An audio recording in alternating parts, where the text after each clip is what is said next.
Enthusiasm with multi-tonal voice. Yes.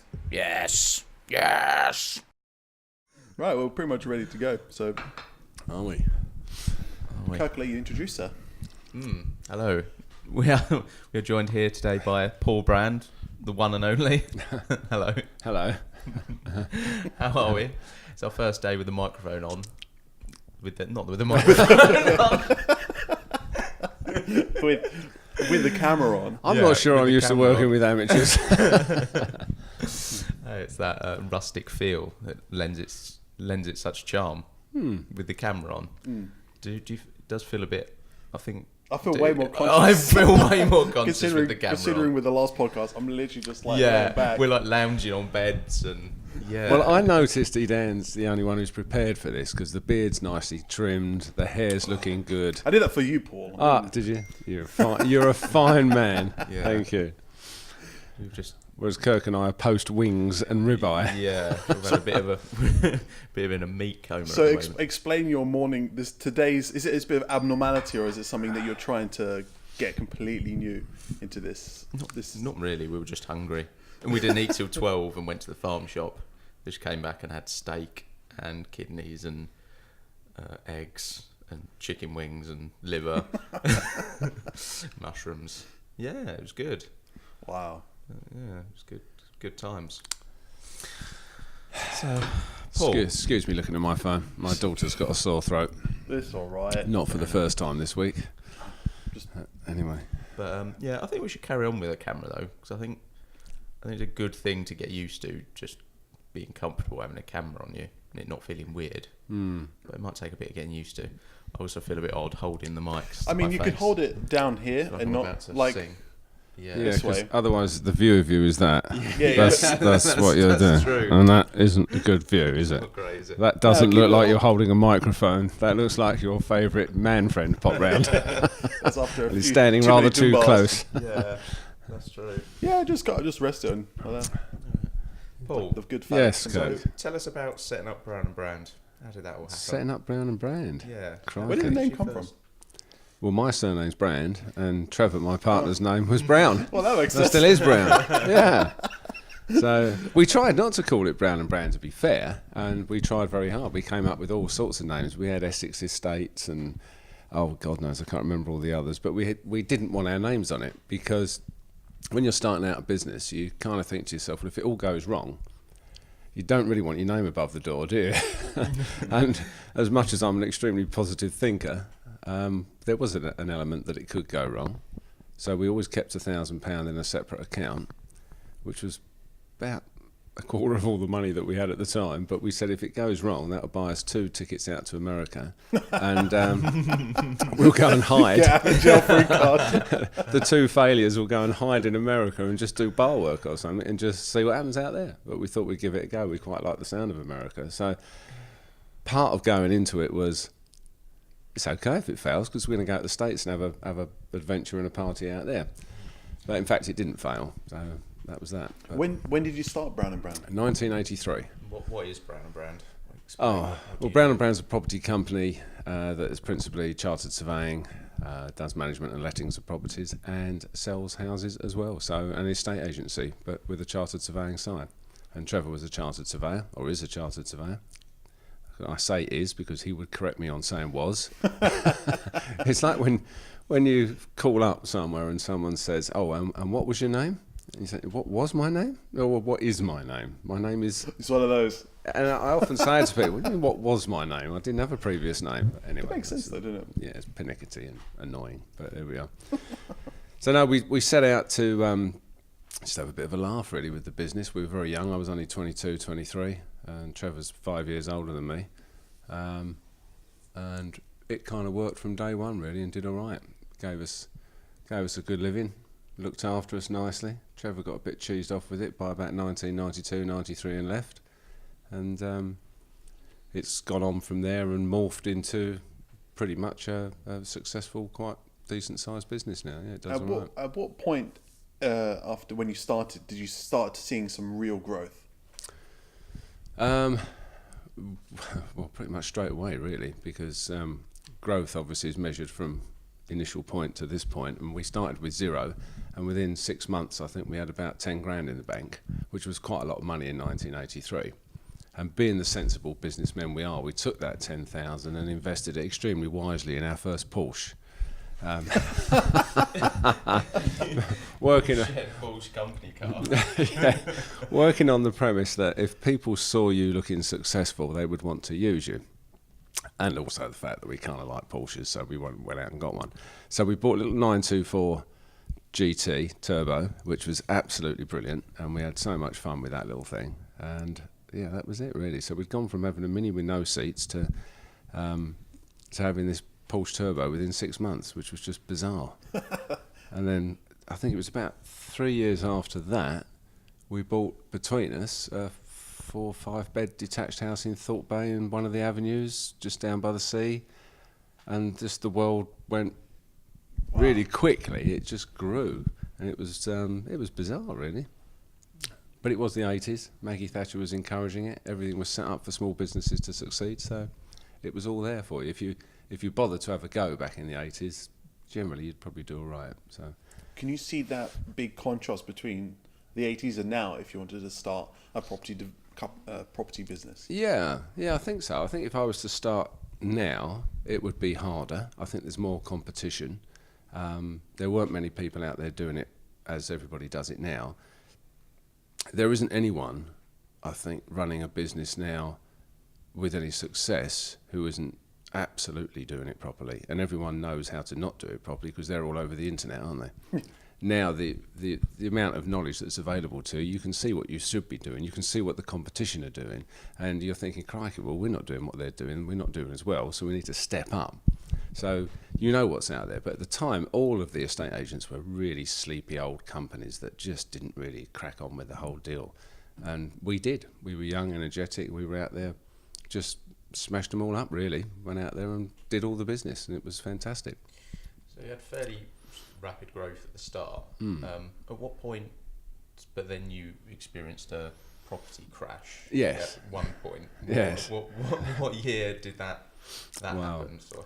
Well, most people felt the property crash in about 89, 90, but in fact it started in 1988 on the 1st of August when the government announced that they were stopping joint tax relief, which meant at the time if you were a couple and you had a mortgage, you got tax relief on your mortgage payments. And both of you got it, husband and wife. So it actually saved you an awful lot off your mortgage. So you look at your mortgage payment, then you take your tax relief off and go, oh, that's quite affordable, which is why loads of people got married, bought a house, and it didn't cost them as much as it would today. They could all afford to do it. 1st of August, they scrapped that, and the market stopped dead. We were on a cruise in where were we? Caribbean, on a big ship out there having a lovely time, and we phoned back to the office, to our staff, which we had by then, and said, how's it going? And they said, we haven't sold anything for a month. And we were like, holy shit. Wow. And the market literally stopped dead. And it went from people buying flats for, say, 50, 60, 70,000 pounds for a flat, and they'd have 100% mortgage on that quite easily. Those flats suddenly became worth 15,000, 10,000. So so fast. Said you don't have to pay. No, you don't get the benefit of the tax relief. Yeah. So you signed up. They said you can have the tax relief, and then all of a sudden they said, oh, you no longer have the tax relief. Yep. You now have to pay that tax. Yeah, they took it away. Yeah. Wow. Yeah, and it was a big thing to people. So how many people you were employing at this point? I think at that point we probably already had 3 offices. I think at one point we had 30 people working, 25, 30 people. I can't remember. It was a bizarre time because not only were we working very hard, but we were partying even harder. And we were single and life was good, and Trevor and I liked a nightclub. So quite often we'd finish work at 7, 8 o'clock, dive home, nice plate of egg and beans, and then crash out for an hour, get up about 10 o'clock and head out to the bars and the nightclubs till Lord knows when. Happy days. It was fantastic, yeah. But we had the money to do it, and it was the 80s, and it was a yuppie time, and there were Porsches on the driveway, and we had The Scarface life. It was. We had a great time. And we look back on it with a certain amount of embarrassment, because it is, looking back, a bit crass, isn't it? But we had a great time. We had a really good time. What would you think's the hardest part about owning your own business? What's most challenging? The hardest part is staff, without any question of doubt. You're dealing with human beings that you employ who become dependent upon you for their existence. And they're continually pushing all the wrong buttons with you normally. And you're always the boss and they're always the employee, and the two never mix really, so it is tricky. But it is staff. I mean, I've been very lucky myself because I've got fabulous staff. I've had people who've been with me for 33 years, as others that have been there for 25, 26 years. It's not uncommon for them to have worked for me most of their working lives, which one is a great asset for me to have them, but two, it's a great compliment, I think, so that we've done something right in the way we employ people. It's been good. Yeah. What's the best part then? The best part of having your own business? Yes. Oh, freedom. Yeah. Absolutely freedom. If you wake up that day and you don't fancy going to work, you're not getting in any trouble. You just say, hi, I'm not coming in today.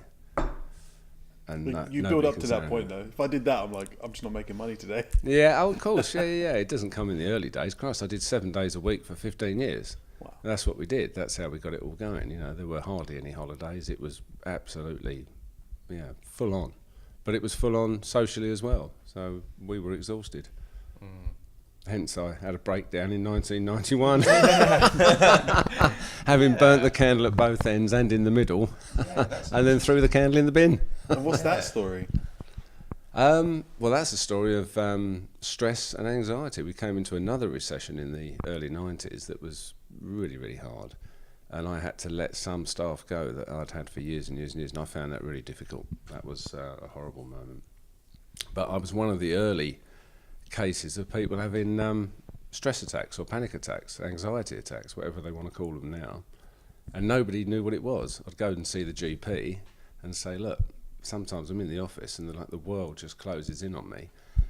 And I feel so full of fear. My heart's racing about 1,000 beats per minute. It feels like it. I'm hot, I'm sweating, my vision starts to go, my hands start to curl up. What's going on? And my GP, I remember he said to me, for God's sake, Mr. Brown, he said, you drive around in your lovely Porsche and you live in your beautiful house and you're coming to me telling me you've got problems. I don't think so. And that was the best I got from my GP. Wow. I was very the PTSD days when they're just like, just man up. They're just like, come on, get on with it. And it was. That's completely different. It was, but fortunately somebody, Kerry it was, I think she guided me into a clinic in Kent that existed. And I went down to the clinic and I checked myself in. Fortunately, I had some private health cover and they paid for it because it was loads of money. And I sat down with a psychiatrist there in the first week who said, you're having panic attacks. And I went, me? I don't panic about anything. I'm the most laid-back person on the planet. He said, no, you are. He said, I'll prove it to you. I will induce a panic attack in you now. What? So I went, okay, which he did, simply by making me hyperventilate. It brought on a panic attack. He said, okay, stay with me. Now I'll show you how to get rid of that panic attack, which he did through deep breathing and relaxation. I learnt a lot of yoga things at the time, meditation, and other ways to actually just come down off the high of life, really, and just take some time out for yourself. And I learnt to control it. That day, I never had another one after that because I learnt to control it. So describe what it feels like to have a panic attack. It's probably the worst feeling in the world, I would imagine. It's like hearing the worst possible news. An aeroplane you're sitting in is actually plunging towards the ground and you're about to die. It is a feeling of imminent death. There's no two ways about it. You are absolutely petrified, more than you can ever imagine that a human being could be petrified. You're in a state, but you're totally baffled because you could be sitting very quietly on your own, reading a book in a beautiful place with no reason in the world to be having that panic attack, and you'll have one. And it just throws you into a complete state of confusion, which makes it worse because the body's going, what the hell's going on? And it's pumping more adrenaline in all the time.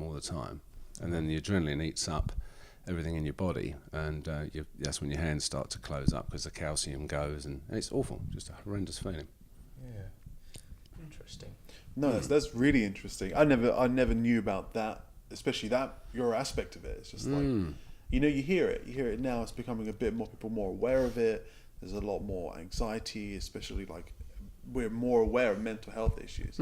But like that must have been a real situation, especially back then when there wasn't a lot of emphasis on mental health issues. There wasn't, no. Yeah, it seems like with mental health issues, it's likely to be something we look back on in the future, like we do with,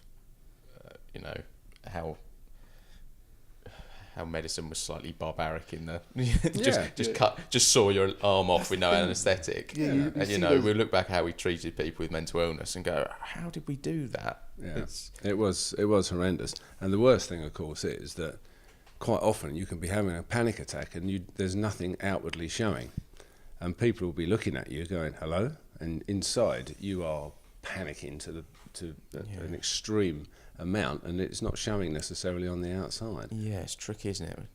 You can't see it. It's hard to get things across to people, isn't it? And my old accountant, he said, oh, what about that time you had to leave the meeting? He said, I laughed so hard because you were shaking and left the room. He thought it was funny. People did. And also, people used to say, what, you? Having a panic attack? But you're the most laid-back, confident person we know. What's bothering you? Yeah, but people see it as a sort of sign everyone. of weakness, don't they? And nowadays, when the footballers have the anxiety attacks and they're having mental health problems, the thing that they get thrown at them every time is, what, with all that money that you're earning? And you're feeling like that, as if the two are attached. People do that all the time, don't they? There are very wealthy people that jump off buildings, aren't there, and kill themselves, and people go, but he had all that money. It's nothing to do with the money. It's the same with depression as well, because they say even like the happiest people in the world can be severely depressed. Yeah, well, that's the thing. Yeah, so many rich and famous people have serious mental health disorders and depression and all sorts. Money doesn't necessarily make you happy, does it?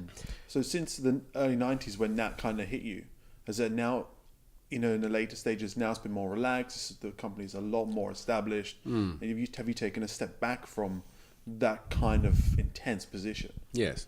Yeah, very much so. I've taken a big step back at the moment because obviously we've bought this lovely bit of land and built this house, and life's changed immensely. I'm in a different place nowadays, and I'm able to. I've got some fantastic people that work for me or work with me, because some of them have bought into the company now, so they own shares of it, which is great, giving them a chance to have their own businesses as well. So, yeah, really, really lucky with it all at the moment. Thank you. Touch wood. There's a lot here. Yeah, there is a lot of wood, yeah. We're all right. No, that's really good. I think, like, especially now, I feel like we're hitting another wave of entrepreneurship. A lot of friends of mine, a lot of people I know are very into, I'm going to start my own thing. And that's kind of what drove me to start my own business as well, because I wanted that freedom.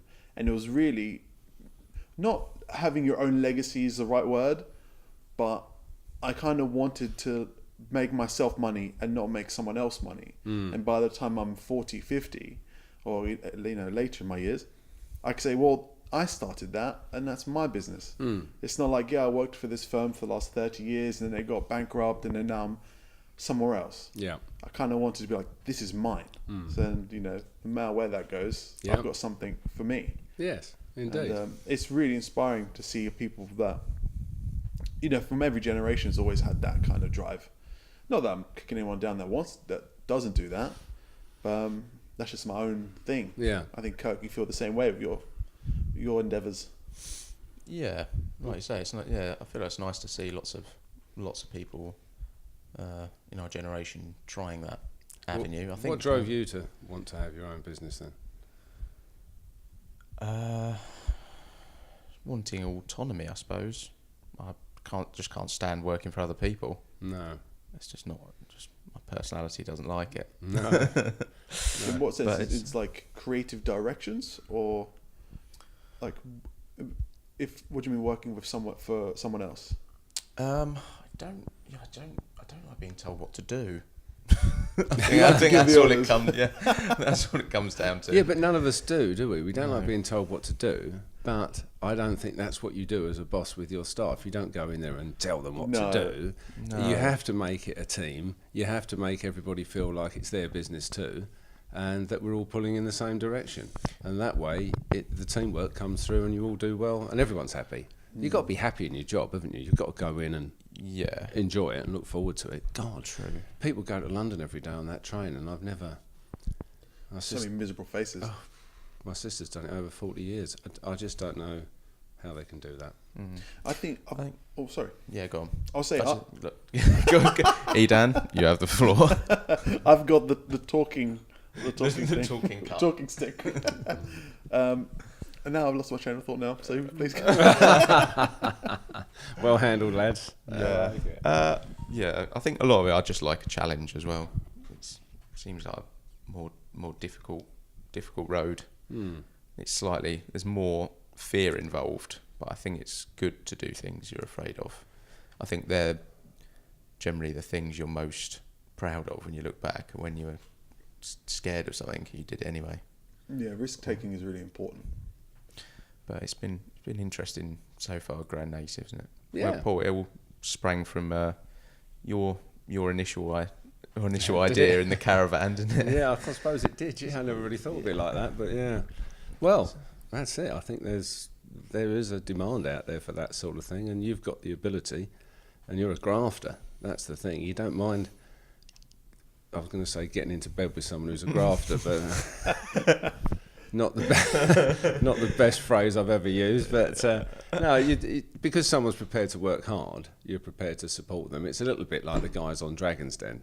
They sum up the personalities of the people, don't they? And they can see who are the ones that are going to have all the chat, but actually they're never going to deliver anything. And they might even have a good business idea, but they know the person's a waster, so they don't get involved. But from Kirk's perspective, he is a grafter. He worked really hard helping build a house, and you've been an important and valuable member here, no doubt about it. You've been fantastic. So, yeah, let's hope it works. Yeah. Here. Yeah, no, for sure. It's just I'm still going back to that whole being self-employed thing. I just think it's just a really good way of developing a lot of skills that typical education hasn't really taught us. Like my 3 years of university has not in one bit helped develop my career, which is kind of unfortunate considering like the 50-60 grand that I now owe. But socially, the people I've met, I think it's worth it. Like the people I've met, even like there's 2 or 3 close friends. Yeah. Maybe it's worth 60 grand. Yeah. But no, it is. I think. But maybe a university degree is actually designed to get you a good job working for someone, isn't it? Yeah. Isn't that where it matters? They never- Employers are looking for it. That's the thing. They never actually teach you how to start your own business, your own agency, No. or I went to an arts university, so it was all about working with someone else's briefs or someone else's stuff. And it's like, well, how just typical life things. It doesn't really teach you as well. No, I think formal education leaves a lot to be desired. But I don't know. There are a lot of good things. I think it's a bit like school when you're younger, though. I think almost the most important thing about going to school is just learning those social skills, isn't it? Just being around other kids, and it's almost. I almost feel like actually what you learn in the classroom is sort of. You learn how to second roll to a that. joint, don't you? Yeah, exactly. How to get punched in the face. Yeah, All those exactly. important life lessons. But I feel like I recognise that more now with people that I think universities helped me develop a lot socially, and when I speak to some people that are older than me or in the same age, I just think like I feel like they haven't developed something socially, like the social interactions. Also, you'll go to university and there'll be people from all different parts of the country and different parts Walks of the of life. world, and you'll sort of, I think it expands your horizons a little bit. But you're the most sociable man on the planet, aren't you, Dan? You are. I can have a chat. You're the biggest, happiest, chattiest, huggiest man I know. And you should have your own TV show as a result of that, I think. What would that TV show be? I think it would be called Hug Time. Oh my god! Edan's Hug Time. Was that after 10 p.m. show? You could take over James Corden's carpool karaoke. Yeah. You could have Edan's just Hug time. meeting celebrities and just hugging for Yeah, but you'd have to turn up in a really prolonged shit periods of car time. rather than the Range Rover he rocks up. Nah. Turn up in a really Yeah. small, really small, crappy car and just hug people. yeah. God, that would make Anyway, a show. I'm not sure that's going to fly. Nah, that's late night TV. Yeah. Yeah. 1 a.m. with 1 a.m. Edan's hug hug time time. You can see the producers phoning all these people up saying, "Would you like to be on?" No, no, you don't. You don't. Have you seen it? Oh, you have. Okay. There'll be a lot of contracts. What's going to be on this show? We're going to hug them. How long's the hug? 20 minutes. So just going back to the business thing. So you set your business up how long ago? Just over a year ago. Was it? Oh, okay. So Yeah. how's the first year gone? The year was really good. I think is I pretty much worked in-house with another digital marketing company. Well, yeah, video production, but I worked with them, Gareth, for about a year, just producing stuff for himself and for the company. And that occupied like 4 days in the week with them, which gave me the flexibility of 3 days with other clients. But that really helped me to establish and build up the equipment I needed. Yeah. So I saved up that whole year, and that helped me afford all the equipment that I have now. Yeah, you got some nice stuff. Yeah, it's Hey, what about that drone that came up the other day? No, that was cool. that was seeing that kind of equipment is just absolutely insane. And what was that? What was the value of that drone? The drone itself? So the kit, let's say, just the camera. So it was a red Monstro kit. So and with the Sigma Cine lenses, just the camera kit would cost about £80,000 just the Really? kit. The drone is about 25,000. So it's about 100 grand in the air. Wow. Just like don't drop. Wow. It was so cool though, wasn't it? I mean, It's amazing to see. And and it's the talent of flying it, surely, though, as well, isn't it? you have to be a registered pilot before you actually, if you want to do any filming commercially to make money, you have to be CAA certified. So you got to go through a course, you got to pass it, and then you can start flying and making money theoretically. There's some people that don't do that pathway, that take that risk. But owning a business, I want to do everything without those. I don't want to get a phone call saying, that footage, how did you get that? Yeah, absolutely. So yeah, it was good, wasn't it? And he was good, wasn't he? Hassan, he did a great job. Yeah. the weather was perfect for it. Was it? The thing is, it's still he just got the drone back. It was he had to get some custom things made for it, but he had had a lot of flying time since he got back. I think he hasn't flown for nearly a year. Wow. So that session the other day was really good for him to also kind of get back into it. And I said to him, like, we need to start developing a way quicker, faster setup times.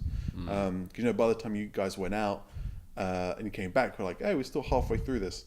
So that kind of momentum and setup needs to be way more refined. Yeah. Especially if you're on location, you've got like 3 hours, you have to be in and gone. I was very concerned though, because people are flying drones illegally, obviously, and they're actually checking out your back gardens to see what you got. Particularly out here where we're a little bit more rural, they fly them over, see where the equipment is, and then come back later on and get it.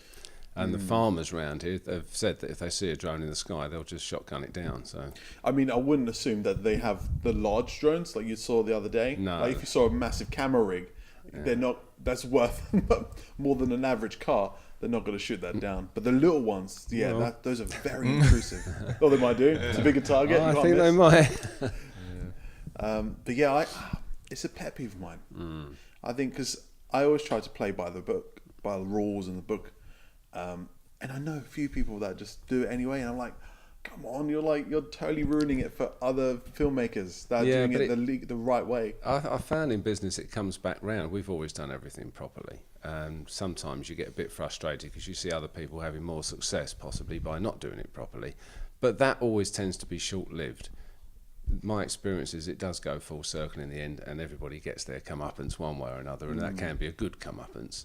So just stick doing it with the book. Yeah, especially when your name's in it. Like, I know when I put footage out that I have full rights to use that.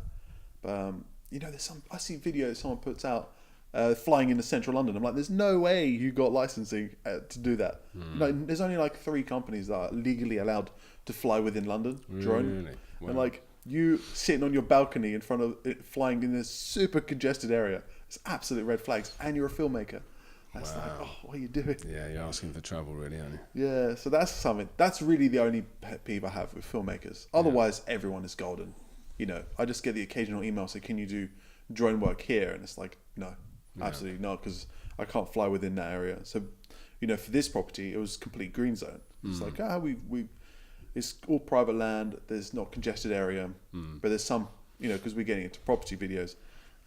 There's some properties near the seafront, and they're like, "Oh, can we do drone here?" It's like, no. And sometimes people get deterred by that, because there'll be another company, they're like, "Yeah, we'll do it," and it's like, well, you legally can't.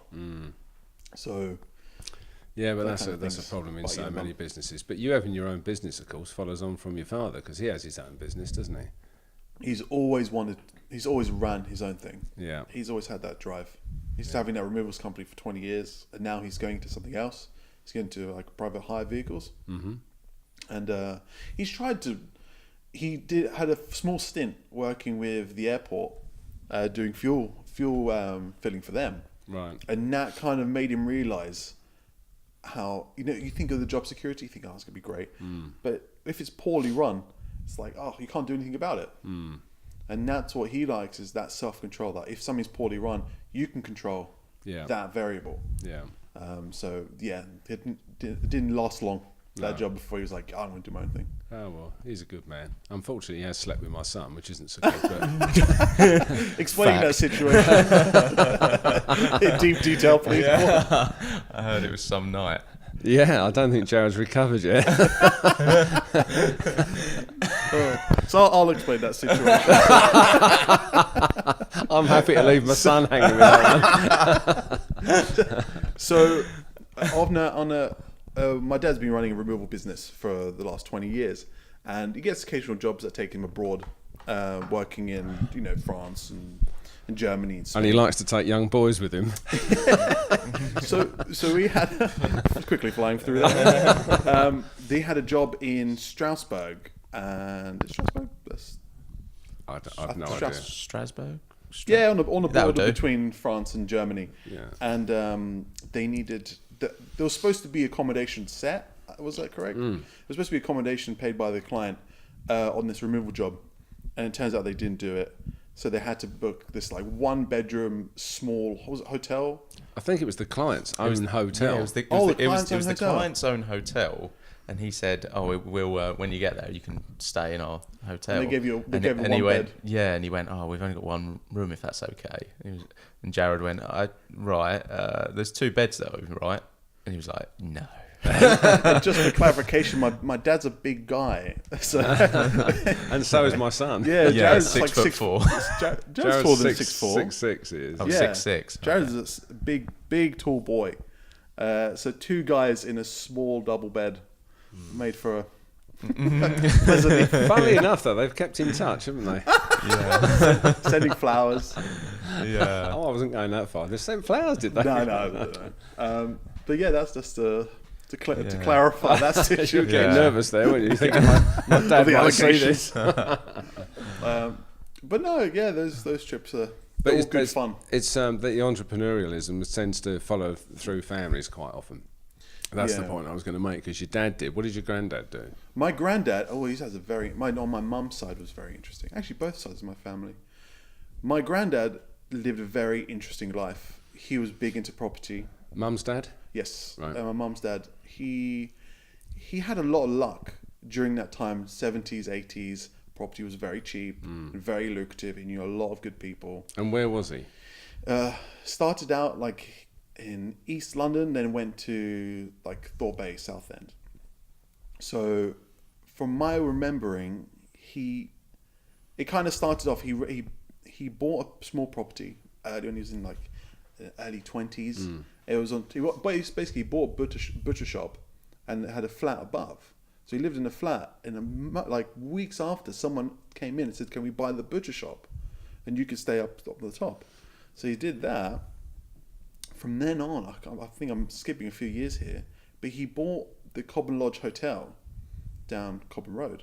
From then, in like 5-6 years, actually no, I'm skipping a lot of information here, because he had at that time, by the time he bought the hotel, he He had maybe about 15 properties. Right. Wow. It's still undisclosed how many he has. Right. He's still alive. Yeah, he's and then And what's his name? I'll get to that after. But he's he down Cobham Road. There's a lot of people, elderly people that were, they had big properties, they had the whole big townhouses, and they wanted to live somewhere where they could be looked after. So they sold their properties to him. Right. And it came to a point in late 90s, after all these years, that he pretty much nearly owned one whole side of the road. Wow. Wow. Yeah, and he's always been. He hit the good time, the good luck. Yeah. And he just had people that were like, oh yeah, can I sell you my flat and you can live and we can live at your hotel? Yeah. So he's like, yeah. And then he just had flats and flats, and then he basically bought all these houses and converted them into flats. Yeah. So he just had a whole row. Lovely. So it was, yeah, he did well. That was really interesting. You made a comment there. You referred to the good times. And it's a generational thing. I often hear people in your generation referring to, but you had the good times, to me. I'm not sure I really concur with that, because I think any time can be a good time. I think it's a good time now. I think, it's probably the best time in history to start your own business. Yeah. I mean, like, I think in the property market is what I'm referring to, the good times. We did have a lot of boom. There's no doubt about it, but we also had bust. And so you see, everybody got wiped out at the end of the 80s. To stay in business long term, you got to have all 4 seasons. I think we've done 2 major recessions and 1 small recession, which is quite something. Everybody got wiped out in that first one, everyone except my friend Mike. But he happened to just get off the boat a minute before it all went wrong and got back on the boat a minute after it all went right again. But he was a very smart guy, probably smarter than the rest of us. So. But I don't think you should ever look back and say, but it was all right for you lot then. I know people in your generation. You mentioned him earlier, the guy you did a lot of work for. He's out there buying property. He's got a business. He's making a lot of money. He's doing very well. He's investing. It's available to everybody now. Yeah, I think everyone has their generation where you got like, okay, what can you make with what you've got? I'll tell you the difference. Would you be prepared now to open up an estate agency and work 7 days a week, working probably 12 hours a day at least every day? There's not a lot of people out there prepared to do it. We were hungrier than your generation is, I think. We didn't have any parental help. Our parents weren't well off enough to give us any money. You left home as soon as you could. I was left home at 16. And you're on your own, you stand on your own feet. And it was different. We were hungry, far hungrier than your generation is. Because of our generation's success, we've made it comfortable for you. Yes. And I think our generation, oddly, is almost jealous of that. Yes. They sort of think our generation are like, we've had it too easy. I've heard that one. We haven't got that. Yeah. Everyone likes to make excuses, don't they? That's it. But don't make excuses. There were people making money in the Great Recessions at the end of the 1920s, early 30s. In every recession or every difficult marketplace, there's always opportunity, and somebody will come and make good money out of it. But your generation is one where you've all sat around and talked about all the reasons why you're not successful. Yeah, not doing anything. It's a lot. It's a very lazy generation, I think. A friend of mine came round last night. He's got 2 sons now, both doing very well. They're 20, I think he said 26 and 24, something like that. Got great jobs. They're working so hard, and they're saving all their money. They've bought property already. They're looking now to buy another property, and it's out there. But you've got to really, absolutely go hammer and tongs at something to do it. And I don't think the same hunger is there. No, I think you're right. Unless you're taught by your family. I don't think, like you're saying, like the entrepreneurship. There are very few sons of very wealthy people or successful people who go on to be more successful than their fathers. And that's because they just don't need to. So the natural hunger isn't in there. For the likes of us, if we didn't go to work and earn money, we didn't eat. It was as simple as that. We had to. The only way you were ever going to get a decent car or something was to have your own business. So you had to do it, and you had to work really, really hard to be successful. But we were desperate. I mean, Trevor and I lived on baked beans for about 2 years. I said it started off really well when we bought a Porsche after. We did, but along that way there were some months when it was very lean, and we didn't have much income at all. But the first thing you do is you pay your staff, you pay your rent, and you pay your light and your heat, and the last thing you do is you pay yourself. And if there's nothing left at the end of the month, there's nothing left. And you go on the baked beans again for a month. But we used to do that, and we survived. We used to work out the nights you could go to the nightclubs and the bars where they had half-price drinks, or it was free admission. And we'd get there at we'd be the first people in Tots down at Southend. Yeah, this is when Southend was actually good. Yeah. People used to travel from London to go out for a night out in Southend. I saw my granddad's I did. hotel. A lot of people from London came. Loads of people used to go to Canvey Island, to the Gold Mine, which was a nightclub over on Canvey Island. It was one of the early discos in the 70s. And that would just be mobbed on Canvey I Island. can't with people imagine from you London. with the red headbands, the whole grease lightning look. Oh, we were out there. Yeah, we were doing it. No, we didn't do it. We didn't hit the dance floor much. Far too busy. Yeah, I just think this generation is really interesting. I think everyone goes through that. We just keep repeating ourselves. But go back to that whole the whole finding the opportunity, taking it where you can. I did some work for this gentleman that owns NCP parking, and he took the opportunity that when the London bombings and everything, all the buildings that collapsed, he bought that land, and he knew that cars were going to be a big thing, so he converted all those spaces into car parks, and then just all over the country did that. Brilliant. I was like, man, what a great forward thinking. You can see something's going to develop, and it's taking that opportunity. Like when you see something like this market's going to go this way, or But leaving it too late. I think I see a lot of you with a lot of talent with your businesses now. I mean, what you do, Edan, is fantastic, and the videos you've produced for us, people who are attached to that industry have looked at those and gone, wow, that's a really high quality bit of footage. And they are fantastic, aren't they? Apart from the presenter. Teapot Man, as he's become known. Yeah. Short and stout. Here in Paglesham. Punching up the stairs. Oh, no, it was good. It was good. It was really, really good. I think you all did it was a brilliant okay job. for a first attempt. But you can't just have the ability to do the job. You need the business, and to go out and get the business is the bit. And you're saying that you want to get into properties and that sort of stuff. When not when people are out, but you want to get into property. Just rummage through the drawers. You often get stuck in the window. How many estate agents have you actually gone and sat down in their office and said, "This is what I do"? Well, I've reached out to a couple people, and the most common thing is, show us what you've got. And because I haven't had extensive show reel, all I can do is create one for now. So that's why I've been taking the opportunity with yourself to film this property. That's fair comment.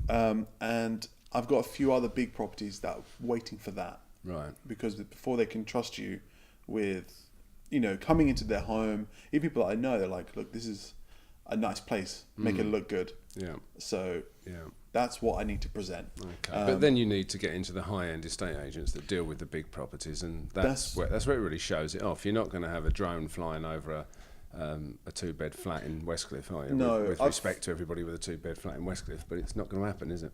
I mean, I've been working with Hare & Son for a little while now. I film predominantly their promotional content and auctions, and like their properties that they sell are not the super high end, and that's what I want to get into is the properties that have been on the market a little too long, multi-million, and they need to sell, without cutting the prices down, and that's kind of what I want to get. Yeah. Especially with the level of equipment I use, then hopefully the talent that I can offer. That's something that I want to pursue. It's trying to get the big. You've big definitely guys. got the talent. Absolutely, brilliant what you do. Yeah. Thank you. It's all learning. Every time I'm doing new work, it's making something else up. Yeah.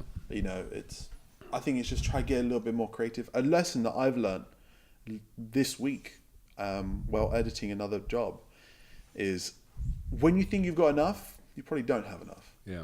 As much as I know what I want, there's always could be that extra little shot. Sounds like you're in a bar. Yeah. It's because when I've got a client that we've been filming for, and they're very they don't really know what they want, and you film and they love it, and then you get an email like a week later, "Hey, do you happen to have a shot of this?" And it's like, well, you didn't disclose that you wanted that, but I don't want to be I'm not argumentative. I'll always, if someone wants something, I'll do my best to try to find a solution. But physically, I don't have that shot. No, but once you've got this video, then this example video, which you did here, I think, didn't you? Yes, yeah. Then obviously you can take that around and show people and get the business. 100%. That's Do you think you're a salesman? Do you think I- you're the person to go into those offices and see if you can get the business? I'm not so. What's the word? I'm not as ruthless as I'd want to be. I'm way too friendly, and because of that, I think like typically that could be a weakness, because I've met some people that are so just so cutthroat, Yeah. and it's hard to communicate through that barrier. Yeah. So I would like to get someone involved that can be like, this is this. The most successful businessmen realise very early on what they're crap at, and they get good people in to do their crap, and that's how you do it. And Yeah. I've always surrounded myself with organisers, because I'm brilliant at getting business in. I can do the sale, I can put the deal together, and then all the rest of it, I just want to throw it at someone and let them do all the crap. Yeah. And I've always had those people around me to do that bit efficiently, because I'd get bored with that bit and move on to the next sale and the next sale. I just like doing the deal. So Yeah. you've got to understand what you're good at, where's your forte, and make sure you've got good people around you to do the other side. And then suddenly you'll be successful, because you're then freed up to do what you're good at. Spend all your time doing what you're good at, which is your filming and your editing, and let someone else go out and do the other side for you. That's ideally what I want to get. I'm at that point now where I'm getting quite busy. I'm actually pitching for a job here. Oh, no. Obviously. No, I'd love to get you involved, Paul, honestly. There you go. Because I'm in. I've got another job. I'll get you the tee. there we I'll get you the t-shirt. How many days are there in a week? Squeeze it in somewhere. No, that would be fantastic. I'm at that point now, and I feel like I've been moaning to a few people saying I'm too busy now, because when I worked in the studio abroad, they always worked on really tight deadlines. They've always been like, projects done within a week, and I was like, wow, that's amazing. Huge commercials for pre-production, production, because they've got like their black book of people that they know are quick, and I was like, that's what I want to produce. I want to produce like great content, affordable, and fast turnaround. Yeah. And I've had a realization where I had this client, and they're lovely. They didn't mind, but it was just my own personal. This job took a bit too long to complete, and I felt bad about it, because I'm like, well, that's my whole ethos. Is I wanted to make something fast turnaround, but because I've had so many jobs, things get backlogged, and I'm like, because I'm. So what's your goal? Is your goal the freedom of having your own business? Is it money? Do you want to be rich? Is it success because you can be successful working in the media that you're in, and that would be enough for you? Because you've got to look, because if money is an important ingredient, which don't be embarrassed, because money is an important ingredient to a lot of people, but that's one of the main reasons they go into their own business, because they think they'll make more money. There's no cap on it, is there? If you haven't got a salary, you haven't got a cap. Yeah. Well, no. So it's it's a combination of everything. I just want to create a successful business, regardless of what the money makes from that. So I wanted to make sure I can afford the equipment I need. So I've got a majority of the stuff I want. There's only a couple little bits that I need. Apart from that, it's all going to be profit. I just want to create something with a good foundation and a good business. So whether that's like, 3 to 5 people, I'll be happy with that. Or, on the other end, Gareth's already nearly hitting 30 staff members, in the case of 2-3 years. Whereas that is way more scalable than what I'm doing. I've got connections as like, I've got freelancers that I get involved when I need to, which is quite nice, because I don't want to have to deal with hiring too many staff at this point. No. Yeah, I feel like your profession lends to, you don't necessarily need to hire lots of people. I don't need to There's have so many freelancers and good people you can call on, aren't there? I think Yeah. the thing I was driving at really, Dan, is that you have to look at, if you want to make money, then you've got to go and play with things with lots of zeros on the end of it. Because whatever you deal with, you get a small percentage of that as your profit. I'm just watching my dog sneak off. There she She's got a goes. tracker on. She hasn't got the. She hasn't got the collar on. No. She's got. African hunting dog. I'm just about to leave the premises, sir. Yeah. Has anybody noticed? She's got a hunting slink on. Bless her. You have to put yourself in the market where it is. I mean, the best analogy was always the guy with the sweet shop. He probably does a lot more sales than I do in a day, but he makes an awful lot less money because Yeah. his percentage is of penny sweets and my percentage is of hundreds of thousands of pounds worth of houses. It's a simple mathematical equation, but a lot of people forget it. And that's why growing native, one, it's capable of doing the big houses and the grand designs. Oh, didn't want to say grand designs, did I? But the bigger that. designs. So you've got to pitch in to that because actually that's where the money is as Yeah. well. You know? I mean, that is ideally what I want to get into because, funny enough, people that do have more money are also less hassle because they typically trust you a lot more. Yeah. I've dealt with small businesses that are so over your shoulder about everything, and it's like, you should trust me to produce something.